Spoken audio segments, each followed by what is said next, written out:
HOA Karen called cops after her racist son demanded his groceries. Too bad he's the police commander. Put your hands where I can see them. Jamal froze, his heart pounding as eggs crushed at his feet. The patrol lights flashed red on his face. Across the street, Karen smirked while her son filmed everything. Inside, his father raced to the door, not just as a dad, but as the police commander. But none of that mattered now, because one phone call had erased his entire identity and turned him into a suspect on his porch. This is the story of a commander who outranked the law until racism rewrote the rules. Welcome, story lovers. Where are you watching from? Drop your city name in the comments so we can see how far our story travels. In the quiet suburb of Maple Glen, Officer Raymond Carter lived a low-profile life. A decorated police commander with over 2 decades of service, Raymond had recently moved into a new community to care for his aging mother. The neighborhood, pristine and tightly regulated by the local HOA, had its rules, but Raymond followed them all. Grocery runs, weekend lawn mowing, even waving to the same nosy neighbors who never smiled back. His skin made him different, but his badge had always granted him a fragile layer of respect. That piece was cracked one Thursday morning. His teenage son, Jamal, who had just returned home from college, offered to help carry the groceries inside. What seemed like a simple favor would soon unravel into something ugly. A neighbor had been watching. Her son didn't like seeing a kid like that walking up the porch. And what happened next would test the very system Raymond had served for years. Jamal stepped out of the car, arms full of paper bags, smiling as he nudged the door with his elbow. He didn't notice the curtain shift across the street, but Karen did. She always did. The self-appointed guardian of the HOA rules, Karen's teenage son, Brent, stormed into their house, ranting and claiming that some stranger was trespassing on their property. Without a second thought, Karen picked up the phone. When the patrol car pulled into the driveway, Raymond heard the engine before he saw the lights. Jamal froze. The grocery bags slipped from his hands. Eggs were cracked on the pavement. Raymond rushed outside, heart pounding. 2 officers stepped out, hands resting on their belts.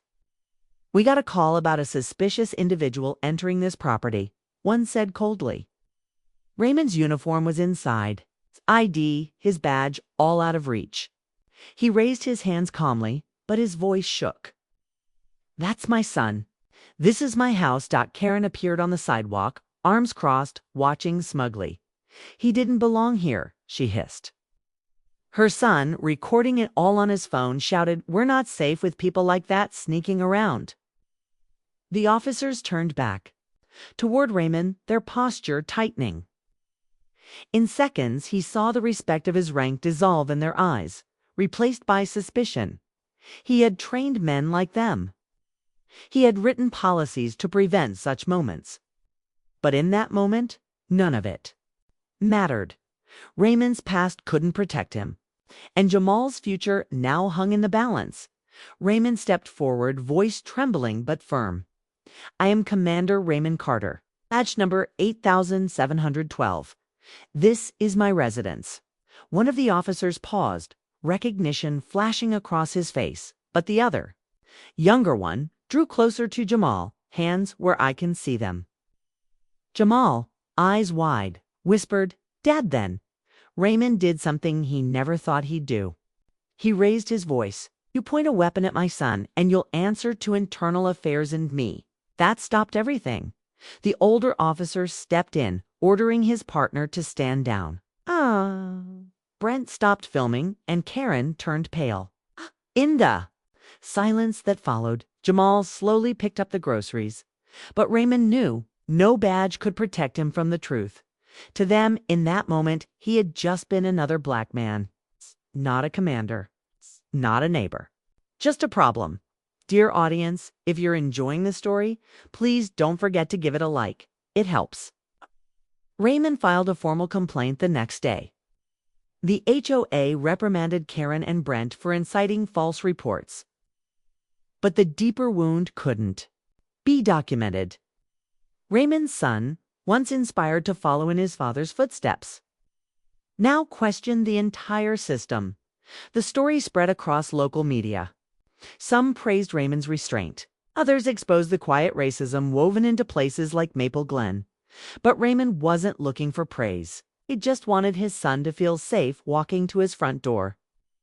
He realized then that true justice wasn't just about the law. It was about accountability, even when it was uncomfortable. And perhaps the most challenging part? Knowing this wasn't an isolated incident, it was a pattern. How many more times will our neighbors call fear caution when what they really mean is prejudice? Thanks for watching. Subscribe to our channel for more powerful stories and new videos. Take care.